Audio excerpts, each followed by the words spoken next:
13 sodetan Kali Ciliwung yang nggak diapa-apain sama Pak Anies, mana saja yang sudah dilakukan, Pak? Jadi hampir semua sungai-sungai itu yang ada bagaimana diupayakan untuk dilakukan normalisasi. Oke. Silakan. Di mana yang sudah dinaturalisasi, Pak Yani? Di mana yang sudah dinaturalisasi? Tunjukkan kepada saya, Pak. Ya, saya kira tadi dari sungai-sungai yang ada, ya, memang bagaimana dijaga, ya, wilayah-wilayah itu senantiasa untuk dibersihkan, diatur sedemikian rupa, ya. Di mana lokasinya? Ya dari sungai-sungai yang ada lah, ya termasuk. Ya, tunjukkan Pak Yani, tunjukkan kepada saya kali mana dari 13 aliran sungai itu yang sudah dilakukan naturalisasi. Iya, kalau kaitan tentang Sehingga masalah warga Jakarta jadi paham terhadap program unggulannya Pak Anies gitu loh. Iya. Sebelum Anies itu berakhir, itu turun lagi. Turun 0,06 poin. 0,8%. Itu saya sampaikan 0,8. Tapi Sorry, dari 4,69 menjadi 4,61. Loh. Itu 0,0. Bang Andi, coba kalau baca Anda udah ini Apa? ya, ini ya, saya bukakan. Tahun 2013, dia ikut ini konvensi Capres Partai Demokrat tanpa pernah ngerasain berkeringat. Lalu dipercaya jabatan Menteri Pendidikan oleh Pak Jokowi. Ia gagal memenuhi ekspektasi sampai di-cut di tengah jalan. Di tengah kondisi luntang-lantung, ia melipir ke Partai Gerindra yang saat itu menjadi oposisi. Dari tangan asuhan Pak Prabowo, ia nyebrang menjadi Capres Nasdem tanpa pernah menyumbang tenaga untuk membesarkan partai. Kalau Pak Prabowo masih jadi calon presiden, Anies Baswedan tidak akan maju. Tapi kalau Pak Prabowo tidak nyapres, mungkin saja lain. Dan saya tahu persis bahwa Pak Prabowo memang akan menjadi calon presiden. Jadi saya sampaikan pada semua bahwa calon adalah Pak Prabowo. Karena itu, jangan memikirkan tentang nama-nama lain. Dan jangan harap saya menyatakan bersedia, apalagi menjadi poros ketiga, tidak mungkin. Selama masih ada Pak Prabowo ketika itu. Dan itu komitmen saya dengan Pak Prabowo. Saya tidak ingin menjadi bagian dari orang-orang yang mengkhianati. Yang kita miliki sesungguhnya bukan mencuri start. Kalau mencuri start itu kesannya seperti tengok kanan kiri cari kesempatan nyelonong. Bukan. Ini adalah head start.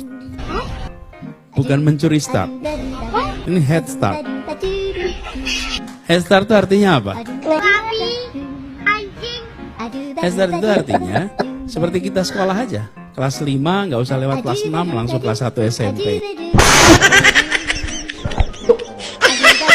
Anies mantap. Oh, kalau kalian tidak heran, komentar yang sama para Viri di TikTok itu saja. Kalau bukan Anies mantap, ya Anies keren.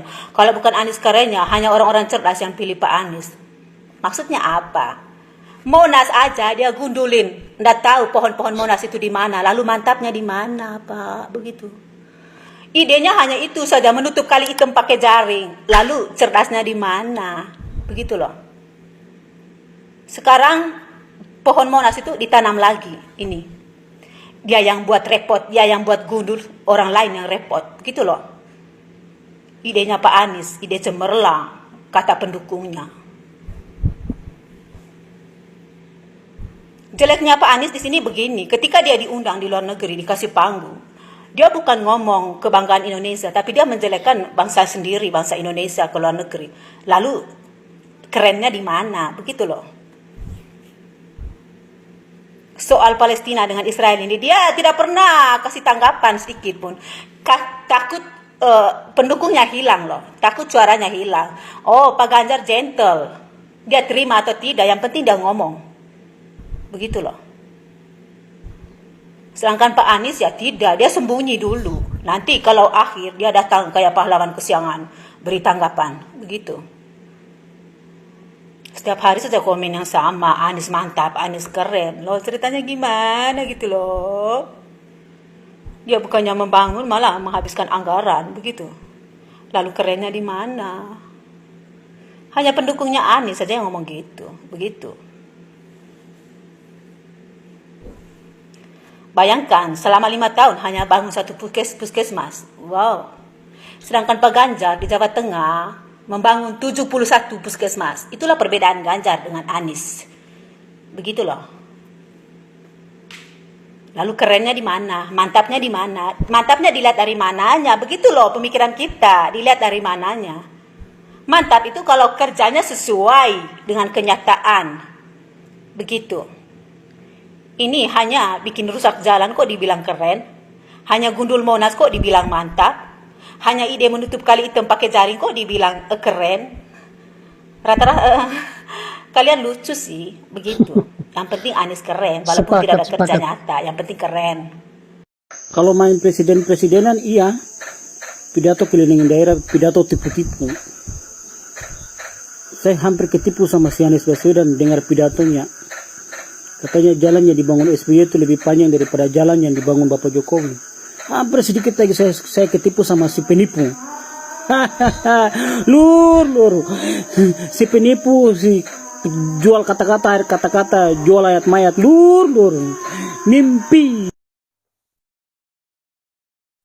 Mengirimkan alat-alat mulai dari truk damkar sampai pompa mobile ke lokasi-lokasi yang cekung sebelum hujan.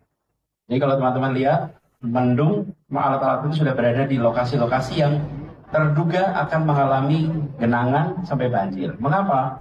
Karena memang tempat-tempat yang cekungan seperti inilah yang paling potensi. Disitulah yang harus dipompa. Disitulah jawaban mengapa sumur resapan itu penting. Sumur resapan itu penting untuk daerah apa? Daerah yang cekung. Kalau daerahnya tidak cekung, air mudah mengalir.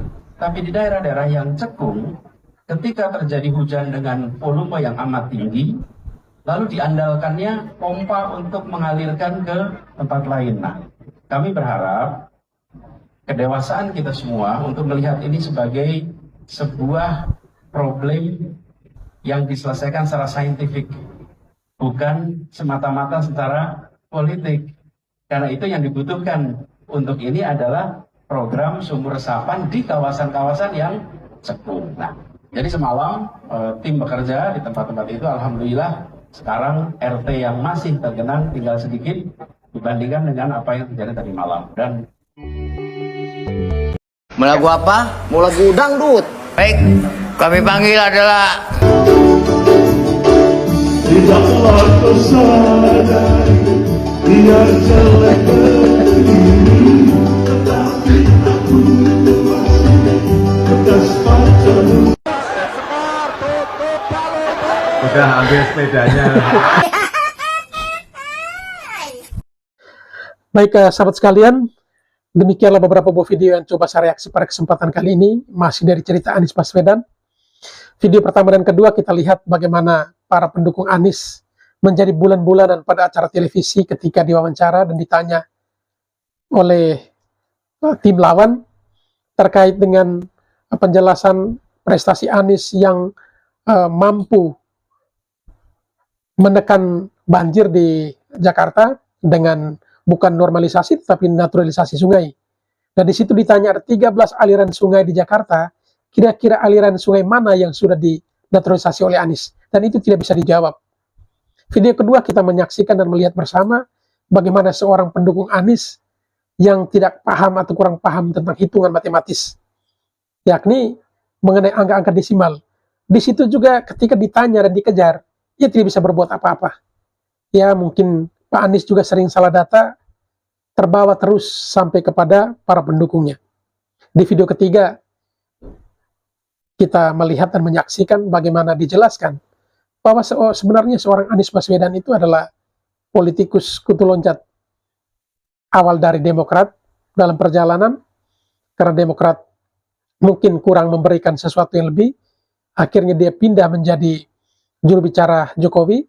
Ketika Jokowi terpilih menjadi presiden pada periode pertama, Anies dipercayakan menjadi Menteri Pendidikan. Namun Menteri Pendidikan ini tidak bertahan lama, hanya 6 bulan, ia di-reshuffle atau dipecat.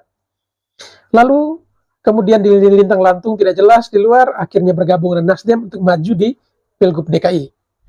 Ketika maju di Pilgub DKI, beliau sudah ada komitmen dengan Prabowo bahwa ketika Prabowo maju menjadi capres, ia tidak akan maju menjadi capres karena ia tidak mau disebut sebagai seorang pengkhianat.